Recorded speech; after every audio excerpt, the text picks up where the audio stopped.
Welcome to this reveal. It's not really an unboxing, I've already opened and played this. So it's a parcel from Gamefound and a company called Wallace Designs. And this was a project I was very interested in because it's based on something I used to love back in the 80s. So let's have a look inside and find out what we've got. So this is Fighting Fantasy Adventures, adapted from the books of Steve Jackson and Ian Livingston, game designed by Martin Wallace. And this was a collector's edition box, which came with some extra goodies. So we'll start with the small extra box here, as you can see, as it says, collector's edition dice and bags. So inside there we have a box of 10-sided dice in various colours and a rather gorgeous embroidered dice bag. In fact, I think there's one die still in there, look. That's one I opened it the other day. That's to be used in place of the counters in the game, and also could be used for playing games with, so that's really cool. And I love the embroidered logo on there, looks really smart. So then also inside the box, another of the perks that I opted for is these brilliant character sheets. So as you play through the game, you can record what you've found, the abilities you've used, and other information. So that's really cool. So that's handy if you're playing. You've got a code on the back there. And then this was another bonus, the collector's journal. So it includes the history of fighting fantasy, talking about the books and the progress, further reading. In fact, I now have all three of those books, illustrations. Character stories are actually submitted by the backers, so as you play the characters, they evolve and change. So these are some of those characters, and amazing artwork. And there's space to record your adventures and notes there, so that's a nice addition. So then obviously we have the main rulebook itself. Just have a quick look through. Here's the components, the adventure. You start off with the characters, and it's between 1 and 4 players. So 1 player can play all 4, or 2 players can play 2 each, 3 players, so on and up to 4 players. Explains how you play the adventure, fighting enemies and ganging up on enemies, blocking, luck, stamina, which are obviously based on the original books. Luck, stamina, skill, moving around, so we'll see more on that in a sec. Retreating, must stay as one group unless the adventure tells you otherwise. However, you must leave unconscious heroes behind and they get left in the dungeon. Ability cards, each character has ability cards. You can find and pick up item cards. Some are only used in the adventure, some are consumable, some are equipment. Surprise monsters, extra icons, completing an adventure, restarting after defeat, and ending their campaign. Because the ending, the idea is that the campaign contains 1, 2, 3, 4, 5 different adventures. So as you can see, they're made to look like your books. This is the tactical board. So you place your characters in the tactical board.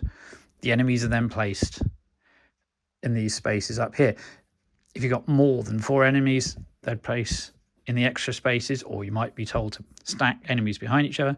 As you can see, they then get a skill bonus because more than one is fighting one, so you're facing an enemy like that. The same goes here. If you're only facing 2 enemies, you can stack up your heroes here, your characters here, and gain that bonus there. So that's part of it. So then we have the components, which are each in their individual boxes here.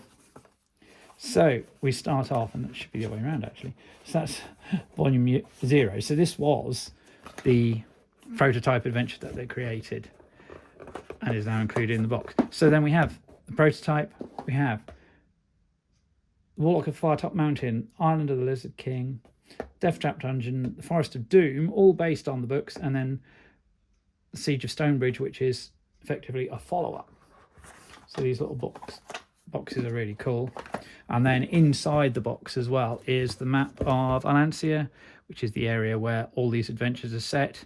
And it actually shows you here, so you can see Warlock of Firetop Mountain, Island of the Lizard King, Deathtrap Dungeon, Siege of Stonebridge, and the Forest of Doom. So that's really cool. I can't see the Orb of Lucius on there. But anyway, so then we'll have a look inside for the components. So those are your enemy pieces and your heroes icons. These are black cubes that are used as markers, like in many other games. These are your actual dice for fighting with. Then you have these cardboard counters, which you can use with the characters to keep an eye on track on their health, their luck, as you go. So that's all in that box.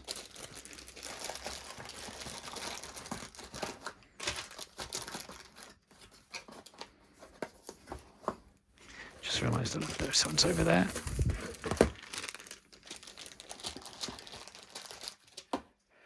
Right, and then in here we have the hero and ability cards.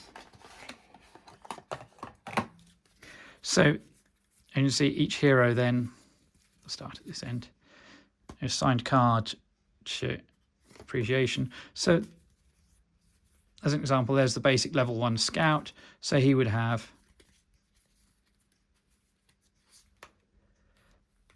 some basic abilities, so like level 1 ability there, level 2, which can be used as you play. So there's 4 characters. There's the mage, the healer, the warrior, and the scout, and they change roles as they go.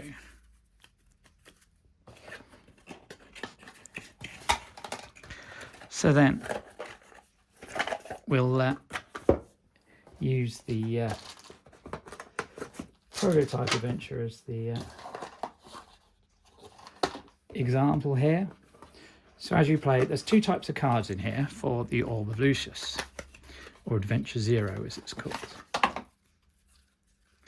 So you have got up the seal there. I'll put it back in that paper seal once I'd played this. Had a quick go with my brother, who really enjoyed it. So as you can see, we have the dungeon cards. So Brave Adventure is the start, and then you have the map cards. So as you can see, each location has a number, and on this side of the card you can see where your exits are, and on that side of the card, once you've visited a location, you turn it over and you use that side of the card. So you might come across a vicious imp, a winged snake, a frogling. To leave this place, one must remain behind. There's chests there, maybe there's something good in there.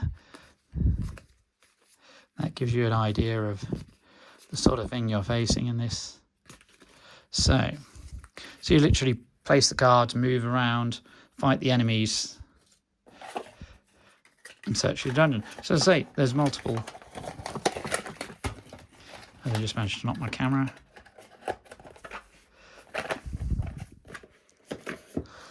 There's 6 different adventures that make up the campaign. So you complete one, you go back, you resume. Unfortunately, if you all die, you then have to restart with level 1 abilities. So it's a really good interpretation of fighting fantasy. It's a luxurious project and a great product at the end of it. So hope you enjoyed this unboxing. I've just found something in the bottom of the box that I didn't see before. I realised it should have been there. So this is, again, a little extra perk that was available on Gamefound, but you're currently still finding it. So this is the metal player token, which looks absolutely brilliant. So that you use that in place of the party marker, the cardboard party marker. So there we go. So that solved that mystery as well.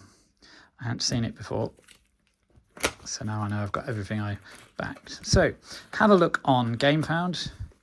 There is some change happening with transfer of some of the Wallace Games products, so have a look at the page. I'll link it in the description, and if you're a fighting fantasy game fan, this is something you should definitely look into.